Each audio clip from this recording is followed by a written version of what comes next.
Vire para quem está atrás de você e diga assim: ó, eu vou lá, mas eu quero te ver lá também. Diga isso. Quantos vão para o céu? Diga glória a Deus. Não, precisa ser mais gente. Se não vai para o céu, vai ter que ir para o inferno. Quem vai para o céu, diga glória a Deus. Vire para quem está ao teu lado e diga assim: ó, não perca o céu por nada, por nada, por nada. Amém? Toma teu assento, glorificando e exaltando o nome de Deus. O Senhor está aqui e quer falar conosco de uma forma específica. Eu preciso muito, muito, muito da sua atenção. Algumas pessoas fazem necessário haver alguma movimentação, mas eu preciso que você esteja muito atento. Tem uma palavra de Deus para o teu coração, pensando no dia sobre essa palavra, ouvindo as músicas que foram entoadas a Deus, pensando no que foi falado na abertura com a pastora Jordana e o pastor Gabriel, entendendo o que o pastor Éder falou na participação dele. Eu consigo entender que o Senhor hoje quer falar com a gente sobre o céu. Sobre o céu. Que ao mesmo tempo parece algo tão distante. Porque quem há mais tempo na igreja viu o pai e a mãe falando que Jesus vai voltar, Jesus vai voltar, Jesus vai voltar, e até agora ele não voltou. Mas o Senhor e a senhora estão errados, porque todo dia ele está voltando para alguém. Todo dia alguém parte desta terra para salvação eterna ou para perdição eterna. Então Jesus, ele está vindo todo dia para alguém. Nesse exato momento que nós estamos aqui adorando o nome dele, ele está vindo para alguém, para condenação ou para salvação eterna. Mas nós como igreja, nós esperamos esse grande evento, que ele vai vir buscar um povo zeloso de boas obras. E quando eu estava hoje estudando em casa, passei o domingo com meus pais, com minhas irmãs, eu fui para casa e comecei a falar com Deus, e lembrei que nesta noite eu fui despertado, e eu me via ministrando aqui, falando sobre uma mensagem. Eu procurei essa mensagem, estudei ela 1 hora, 2 horas, acerca desta mensagem, e eu tenho certeza que Deus vai falar ao teu coração. Então eu preciso da sua atenção, eu preciso que você fique atento, esqueça sobre todos os compromissos da semana que você vai ter. Esqueça, o pastor Éder usou a frase dizendo assim, ó, esse culto começou aqui, mas pode que não termine aqui. Uma certeza nós temos de começar uma coisa, mas nós não conseguimos ter a mesma certeza de encerrar alguma coisa, porque num piscar de olhos, daqui a pouco todos nós vamos estar na glória. Diga glória a Deus, diga glória a Deus. Isso precisa ser uma mensagem que venha ecoar na nossa alma, no nosso espírito, porque quando eu consigo entender o que me espera, que é uma eternidade com Deus, as coisas terrenas, os problemas, as dificuldades, as turbulências, as tribulações, elas podem até vir contra a minha vida, mas elas não têm o poder de me afetar. Mesmo que eu não consiga alcançar alguma coisa aqui, mesmo que eu não consiga realizar alguma coisa aqui, existe uma eternidade com Deus, que ninguém pode arrancar isso do meu coração, da minha vida, da minha alma, do meu espírito. Isso precisa ficar muito claro, porque se essa mensagem cristocêntrica fazer parte da tua vida, você vai entender que o que você precisa é justamente isso, e tudo aquilo que você sonha em ter vai ser uma consequência, porque da parte de Deus tudo já está pronto, tudo já está pronto. E olhando e lendo algumas coisas, eu cheguei em Mateus, dentro do sonho que eu tive. Mateus capítulo 25, do versículo 1 ao 13, ou melhor 12 mais 1, porque eu não gosto do 13. Aí só os espirituais vão entender agora. Eu quero que você preste muita atenção nessa mensagem. Se eu fosse dar um tema para esta mensagem, o tema que eu daria é: esteja preparado. Esteja preparado. Você precisa estar preparado? Acho que está escrito aqui, né? Esteja preparado. Porque eu e você, nós não sabemos nem a hora, nem o momento, nós não sabemos. Esta mensagem, eu vou ler os versículos que Mateus deixa escrito de uma forma muito específica, porque no versículo 24, os discípulos perguntam para Jesus: mas Senhor, quando será? Quando acontecerá esse grande evento? Qual o momento, qual a data? Diga para a gente. Jesus, ele não responde, porque ele mesmo diz que nem o filho, quando ele está na terra, nem o filho do homem, o filho de Deus, sabe o momento, a hora, mas sim, está revelado ao coração do meu Pai. Ele explica por parábolas, dizendo para os discípulos acerca dessa história, Então o reino do céu será semelhante às 10 virgens, que tomando as suas lâmpadas saíram ao encontro do esposo. E 5 delas eram prudentes. O que elas eram? Quero todo mundo junto para ficar bonito. O que elas eram? E 5 eram loucas. O que elas eram? E as loucas tomaram as suas lâmpadas e não levaram azeite consigo. Mas as prudentes levaram azeite em suas vasilhas com as suas lâmpadas.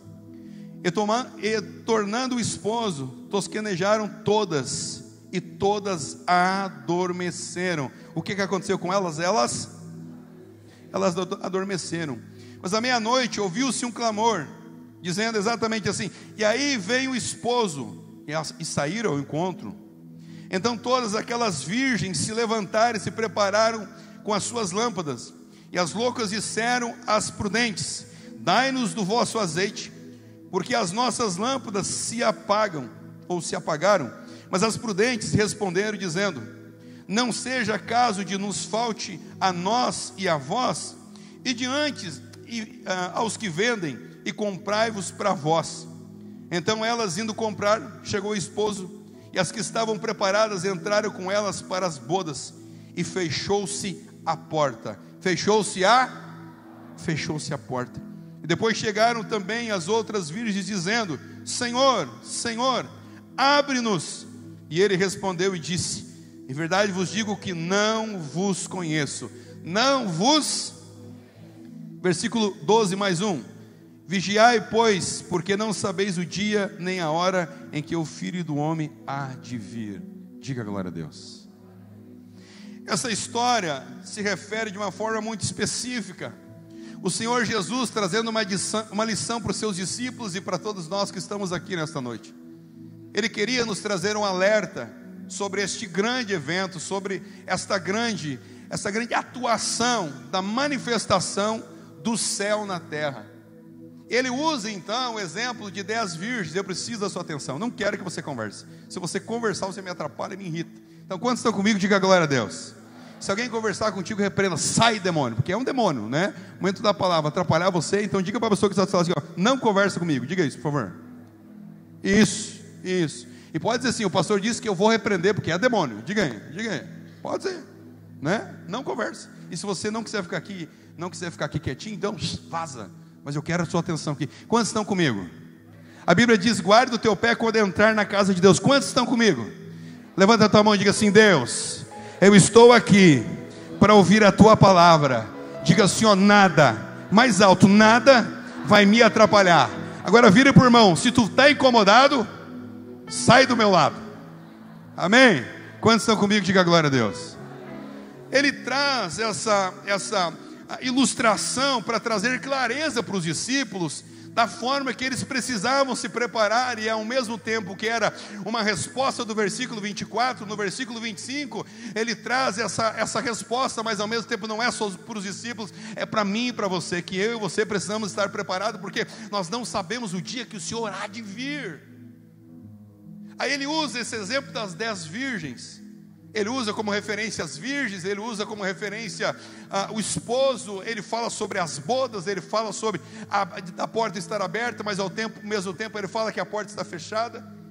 Eu comecei a buscar algumas informações sobre isso, e eu descobri que aquelas 10 virgens, elas não representam a noiva, elas representam como convidadas de honra, tanto do esposo como da esposa. Mas ao mesmo tempo ela deixa entender que traz uma mensagem representando as virgens, uma mensagem para a igreja, que eu e você precisamos estar preparados. Aí eu fui entender como que funciona o casamento judaico. O casamento judaico, ele funciona em 3 esferas. A primeira esfera é o contato dos pais fazendo a negociação, ou o plano, ou o sonho, ou o projeto do casamento futuro de ambos os filhos, do menino e da menina. O casamento judaico é dividido em 3 esferas. A primeira esfera é uma reunião do pai e da mãe, dos pais, para conversarem acerca do futuro dos filhos. Eu vou ter que ter uma conversa com o pastor Ayrton, então, né, pastor? Eles negociam, eles planejam, eles desenham com muito temor, se preocupando ter o melhor para os seus filhos. Diga glória a Deus. Esse é o primeiro contato. O segundo contato é o noivado. O noivado acaba tendo uma cerimônia, uma festa também, que publicamente é falado acerca desse compromisso, dessa responsabilidade, mas ainda eles não vão ter intimidade, é apenas um contato público. Diga comigo, contato público. Está assumindo um compromisso publicamente, mas ainda não é o casamento. Vamos dizer que é a recepção do casamento. Só que se porventura o noivo ou a noiva vier a falecer, nesse contexto judaico, ela é considerada viúva ou ele viúvo, por tamanha responsabilidade, não simplesmente no casamento, mas a responsabilidade já no noivado. Então existia um grande compromisso. Primeiro, o pai e a mãe olhar e desenhar um futuro brilhante para os seus filhos. Segundo, ter esse noivado que é um compromisso público. E terceiro, então, a festa, as bodas. E aqui quando está falando do terceiro episódio, está falando da festa das bodas. Só que um casamento, no contexto judaico, ele iniciava no final da tarde.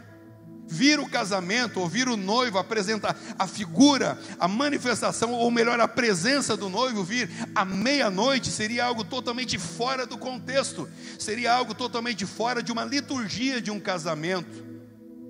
Aí não se entendia, pois a Bíblia até fala que elas acabaram adormecendo. Diga assim, elas adormeceram. Elas adormeceram, porque teoricamente elas esperaram muito, porque não era normal, num contexto judaico, alguém se atrasar tanto. Elas acabaram dormindo. E se você olhar para a história, você vai ver que as 10 eram virgens. Diga comigo, as 10 eram virgens. Diga assim, as 10 tinham lâmpadas, mas apenas 5, diga bem forte, 5 tinha azeite na reserva. Elas dormem. Aí então ouve-se um grito dizendo, então é chegado o noivo chegou. Agora você imagina, as 10 dormiram. Elas se acordam assustadas, porque então o noivo chegou. Quando elas ficam de pé, vão preparar e organizar a lâmpada, a sua lamparina.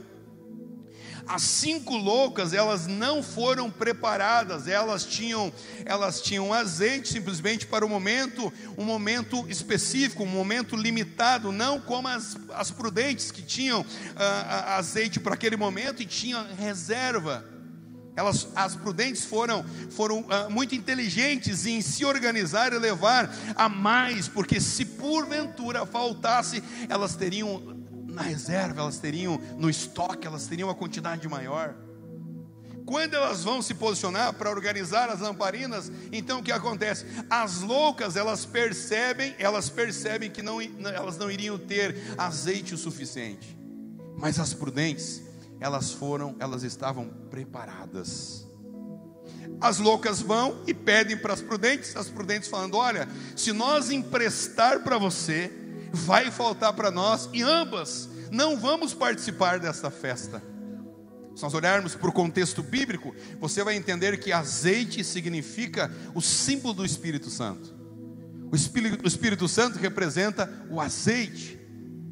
Quando elas falam de uma forma específica para as loucas, dizendo, olha, se nós tirar de nós para dar para vocês, vai faltar para nós também. Elas estão dizendo que era impossível dar para elas, porque é importante você entender, aquilo que o Espírito Santo fez com você, a experiência que você teve com Ele, é algo pessoal e particular seu. Diga glória a Deus.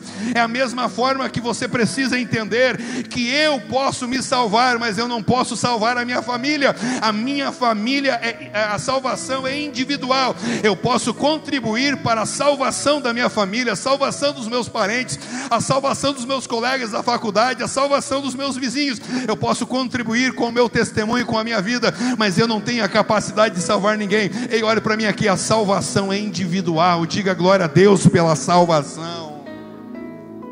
Elas explicam dizendo, não tem como nós compartilhar com vocês, é impossível. Vire para quem está do lado e diga assim, eu sou salvo, eu não tenho como te salvar. Diga isso.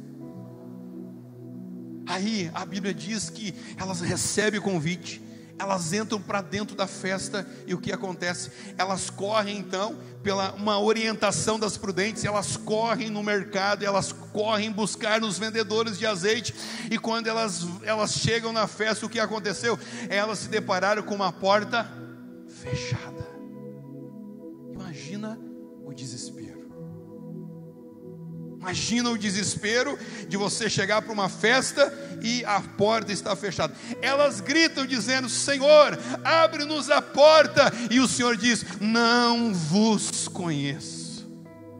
Lembro de uma outra história no Antigo Testamento, quando um homem é taxado por louco em fazer um barco, um gigante de um barco, ou melhor, uma arca. Ele ficou muitos anos construindo e trazendo uma mensagem de arrependimento, de salvar-se, porque a arca seria construída, viria um grande dilúvio sobre a terra, e quem entrasse na arca seria salvo. E a Bíblia diz que as pessoas não deram ouvido, porque taxaram Noé como maluco, como louco, e ele continuou trabalhando, continuou construindo aquela arca. Mas aconteceu que quando veio o dilúvio, a Bíblia diz que o anjo do Senhor fechou a porta pelo lado de fora. As pessoas batiam dizendo: Noé, agora nós acreditamos na tua mensagem, abre a porta. E Noé gritou lá de cima dizendo: é impossível, ela foi fechada pelo lado de fora. Foi o anjo do Senhor, aleluia, que fechou. Ei, olhe para mim aqui, não tem como você cochear em dois pensamentos. A porta do céu, ela ainda está aberta, ela ainda pode receber, ela ainda pode te receber. A mensagem, a frase aquela ainda pode ser dita dizendo: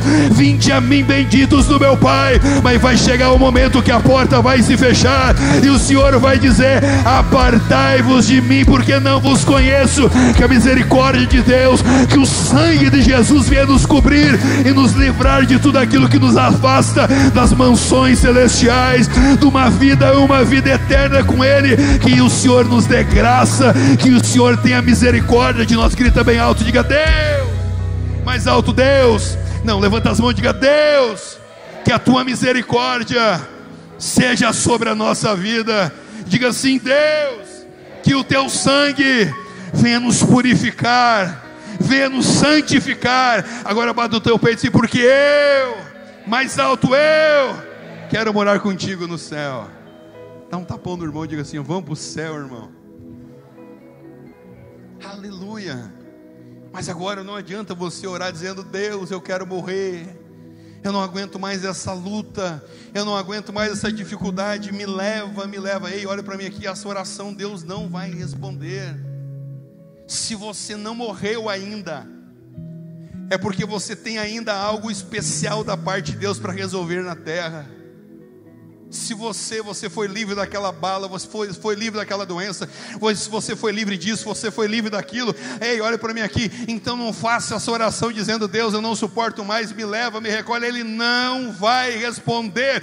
Seja você corajoso, seja você valente, seja você uma pessoa posicionada dizendo: não interessa o que acontecer na terra, eu não abro mão de entrar no céu e levar uma multidão junto comigo.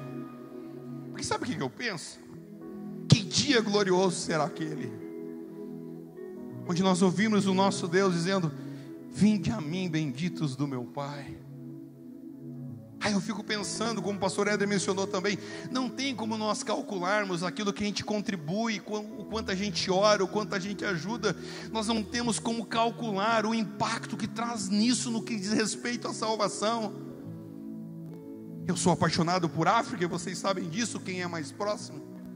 Aí sabe o que eu penso? Sabe o que vem na minha mente? Eu penso assim, de um dia chegar, o dia que nós chegarmos diante de Jesus, Ele dá um abraço. Quem quer ganhar um abraço de Jesus? Eu quero. Quem mais quer ganhar um abraço de Jesus? Claro que eu vou perguntar para Ele alguma coisa: Senhor, por que tanta aprovação? Por que todo aquele entendeu? Aí eu fico pensando, Ele mencionar e falar assim, ó: sabe aquele trabalho que foi feito? Sabe aquelas cruzadas lá na África? Sim, Senhor, eu sei. Foi alcançado essas pessoas. Porque nós ganhamos algumas pessoas, 300 pessoas em 5 dias. 300 islâmicos aceitaram Jesus. Um tuareg também, aqueles dos filmes, sabe? Tudo vestido de branco, que flutuam, que vivem no deserto. Ganhamos um tuareg aceitou a Jesus. Mas agora tem como calcular quantas pessoas eles ganharam? Não tem como calcular. Mas eu posso afirmar para você toda a tua dedicação e todo o empenho, levanta sua mão direita, vai trazer a manifestação de salvação na vida de muita gente. Por isso que vale a pena você permanecer, por isso que vale a pena você jejuar, por isso que vale a pena você orar, por isso que vale a pena você usar o teu carro para buscar alguém, levar alguém, por isso que vale a pena você atender o telefone, mandar uma mensagem, orar por alguém, por isso que vale a pena você fazer o que tiver que fazer, para que vidas venham ser alcançadas e transformadas. Aleluia! Se tu entende que vale a pena, faz barulho e glorifica o nome de Deus. Aleluia, aleluia, aleluia.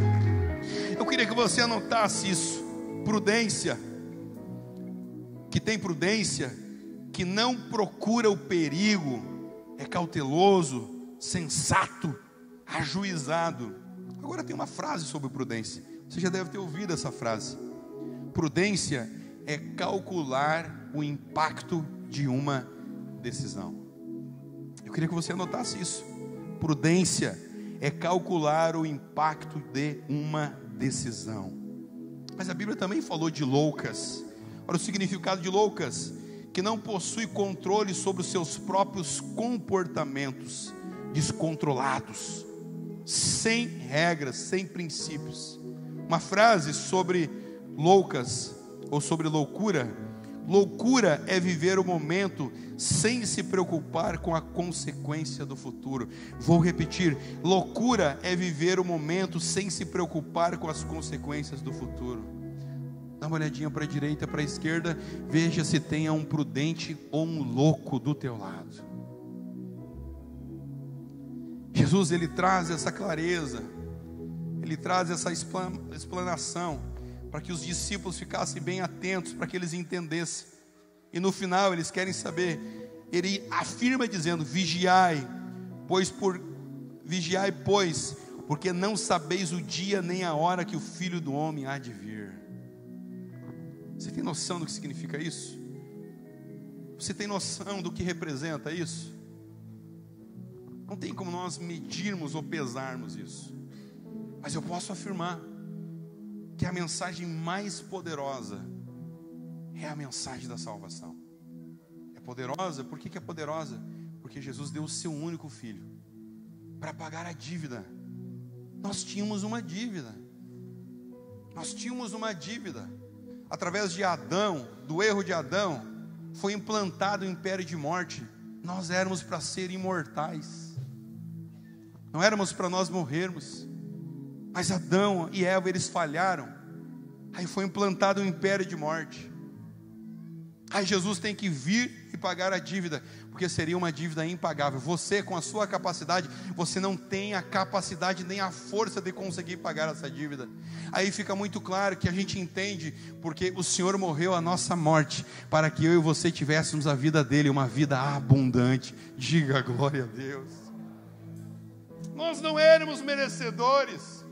Não éramos, vivendo uma vida de pecado, uma vida escrava, e todos os dias, por você ser crente, não significa que você não vai errar, não significa que você não vai pecar, não faz de você um Deus em miniatura, não. Você não é super-homem, você mulher não é Mulher Maravilha, não, bem pelo contrário.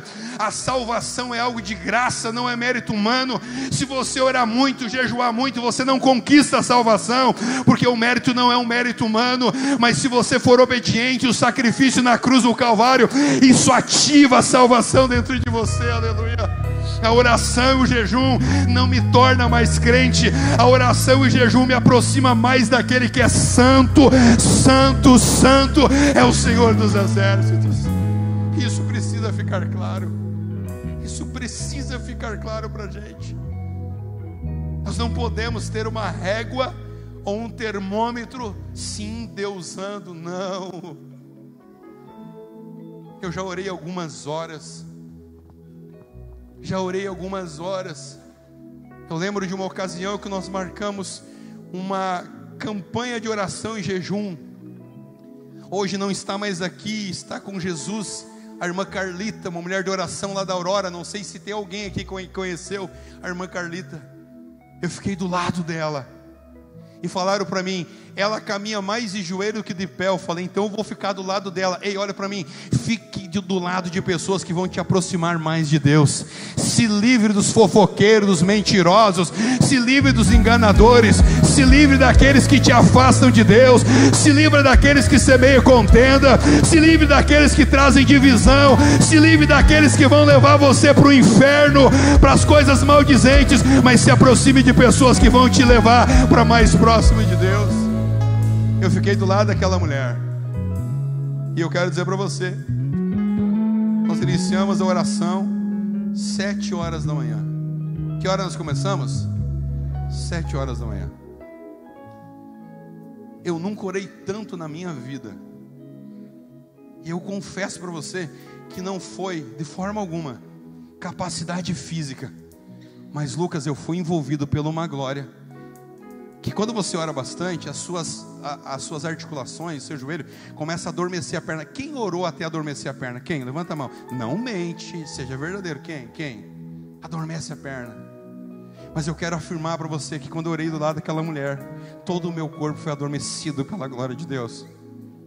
E nós estávamos numa dimensão tão profunda, de ao mesmo tempo uma simplicidade incrível, mas ao mesmo tempo algo como se era possível ver o céu pelo lado de dentro. Quando eu voltei a si, nós começamos às 7 horas da manhã. Que hora que era? Quando eu voltei a si, eu posso afirmar que a alma voltou para o corpo. Eu levantei a minha cabeça para ver as pessoas que estavam orando, porque no meu consciente, no meu pensamento, é como se nós tivéssemos orado 1 hora. Quanto tempo? 1 hora.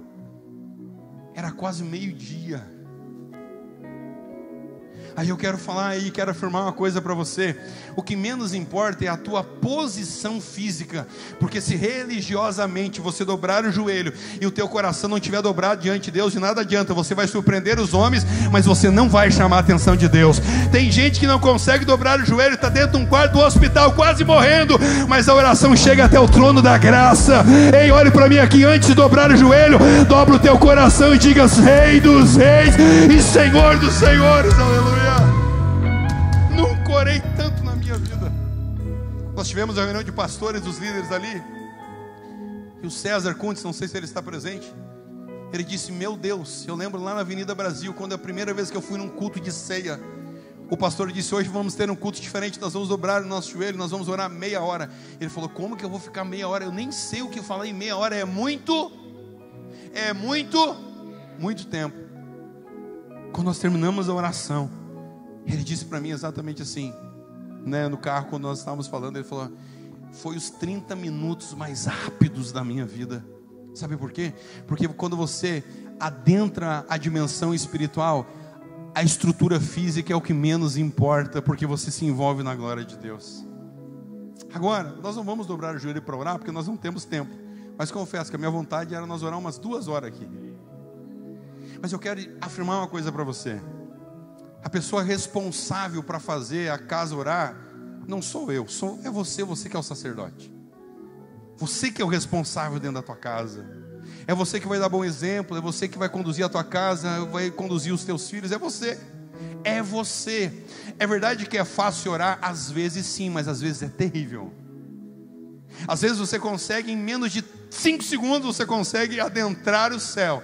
Mas é verdade que às vezes você entra, você dobra o joelho, você se prostra diante de Deus, você vai ficar horas ali, e o céu vai ser de bronze, você não vai sentir nada, não vai chorar, não vai acontecer nada. Deus deixou de ouvir a tua oração, sim ou não? Claro que não, Ele vai ouvir a tua oração sempre, diga glória a Deus. Ou melhor, claro que sim. Porque nós ensinamos aqui nessa visão, já vou encerrar agora, que nós não somos movidos por sentimentos. Se você entrar para essa igreja só por aquilo que você sente, você vai entrar, logo você vai sair. Mas se você vir para essa igreja e você trabalhar não os sentimentos, mas o entendimento, quando você não sentir Ele, você vai ter a certeza igual que Ele está cuidando de tudo. Você não pode ofertar só porque você sente.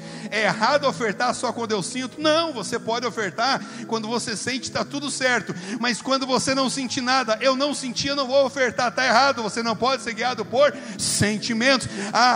Se o pastor mandar eu dar um abraço, eu senti de dar um abraço. Mas você pode dar um abraço sem sentir também, porque você não é movido por sentimentos, você é movido por entendimento. Você sabe que mesmo sentindo ou não sentindo, a oferta vai chegar como incenso suave na narina de Deus. Você sentindo de dar um abraço, não importa, porque o teu abraço vai resgatar alguém, vai consolar alguém, vai fortalecer alguém. Não seja movido por sentimentos. Sabe por quê? Porque vai ter momentos que você não vai sentir nada, você não vai sentir Deus, você não vai sentir a presença dEle, aí você vai se escandalizar, aí você vai se atormentar. Não, indiferente de sentir ou não sentir, você precisa ter um entendimento, entendendo que a palavra é fiel, dizendo: eu estarei convosco todos os dias até a consumação do século. Ei, levanta a tua mão. Tem alguém aqui que está se sentindo órfão, tem alguém aqui que está se sentindo sozinho, tem alguém aqui que está sofrendo, se sentindo, parece que Deus te abandonou, parece que Deus não ouve a tua oração, parece que Ele não dá bola para você, parece que você está esquecido. Não, eu venho aqui como um profeta de Deus para afirmar para você: Ele ouve a tua oração. Esse deserto vai passar, esse silêncio vai passar, essa angústia vai passar, essa depressão vai passar, tudo isso vai passar, e Ele vai manifestar a sua glória. Mas no silêncio Ele trabalha, Ele não te respondendo, Ele trabalha, e isso precisa ficar muito claro para você. Se você recebe essa palavra, aplauda Jesus bem forte agora. Fique de pé, por favor, fique de pé.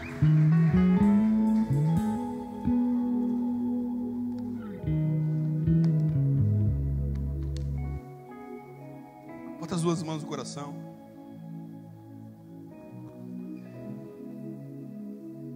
E veja agora o céu pelo lado de dentro. Bota as duas mãos no coração. E veja o céu pelo lado de dentro. Eu dou 30 segundos.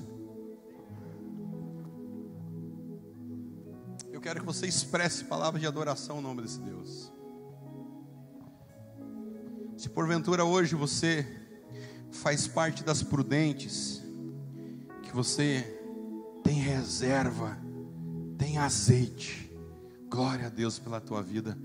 Tu tem o compromisso de gerar mais pessoas prudentes.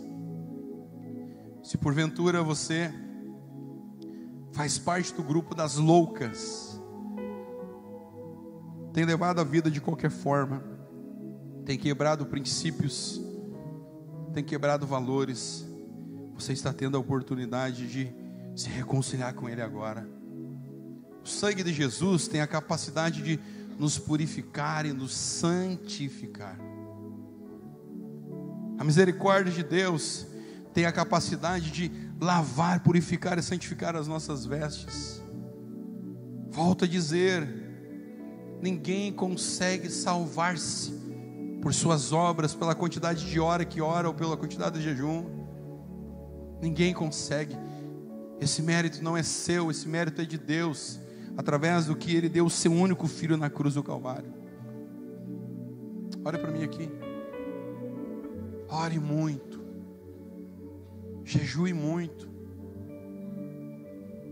Vai ter vezes que vai ser muito fácil, vai ter vezes que vai ser muito difícil. E só sabe das guerras quem está passando por elas. Muitas vezes a tua esposa não vai te ajudar, o teu esposo não vai te ajudar, os teus filhos não vão te ajudar. É um deserto que Deus permite você entrar para que só você e Ele desenvolvam algo específico e grandioso. Diga glória a Deus. Essa igreja entrou em desafio de nós jejuarmos 7 dias. Tu tem noção do que é isso? Quando a igreja fez 7 anos, eu desafiei uma multidão de pessoas, foram quase 100 pessoas que jejuaram 7 dias. Isso dá mais de 100 horas. 100 horas sem comer nada sólido. Nós só bebemos água, chimarrão, café preto, sem leite, sem açúcar, só para dar uma equilibrada, porque a imunidade baixa, a tua percepção baixa. Nós ficamos 7 dias orando e jejuando. Quem vê tudo isso construído, tudo isso que hoje você desfruta, eu quero afirmar para você, ei, olha para mim aqui, foi um preço pago muito alto para que você estivesse aqui hoje. E a gente não vai parar, aleluia. A gente não vai. Nós chegamos aí, olha para mim aqui, nós chegamos a 10 anos. 10 anos pode ser igual uma parede de tijolo. Olha para aquela parede lá, olha lá, onde tem uma coluna lá. Quem está vendo? Olha a minha esquerda lá, a minha esquerda. Embaixo tem uma estrutura, tem uma base, tem um alicerce. Aí você sobe a parede, aí lá em cima vai ter o quê? O que tem lá em cima? Uma viga. Uma viga de sustentação. Sabe o que representa aquela parede até aquela viga? A primeira década da Life Peace. Diga glória a Deus. Nós vamos fazer 11 anos. Então, 11 anos, então o Senhor está começando a construir outra parede. Você faz parte dessa história. Você está ajudando a escrever essa história. Então é para você, a tua casa, a tua família. Aplauda Jesus, aplauda Jesus, aplauda Jesus. Grita comigo assim: eu faço parte dessa história. Vira para quem está atrás e diga assim: ó, você faz parte dessa história. Diga glória a Deus, diga glória a Deus. Eu quero agora, antes de nós ir para a parte da ceia, quero que escureça as luzes um pouco. Sei que vai atrapalhar de repente na transmissão, mas eu queria que escurecesse. Eu sinto que o Espírito Santo tem coisas específicas para fazer aqui nesta hora. Eu quero que você sinta o perdão de Deus, a misericórdia de Deus. Eu quero que você sinta, se Ele trouxe você aqui, Ele trouxe para falar com você. E se Ele trouxe você aqui para falar com você, Ele já falou com você. Então, indiferente do que você falhou, do que você errou, Ele está aqui para te perdoar, para te purificar, para te santificar. Ei, olhe para mim aqui, o diabo é o acusador, mas ele continua com os braços abertos. O meu Deus, o teu Deus, Ele continua com os braços abertos e com seus ouvidos abertos para ouvir o teu clamor, ouvir o teu arrependimento, ouvir a tua oração, ouvir a tua súplica. Eu quero ir um minuto, eu quero que você ofereça para Deus agora, ofereça para Deus agora, ofereça a tua adoração, ofereça, diga: Deus, eu te amo. Se é uma expressão de amor, diga que ama. Se é um pedido de perdão, peça perdão. Resolva com Deus agora, resolva com Deus agora.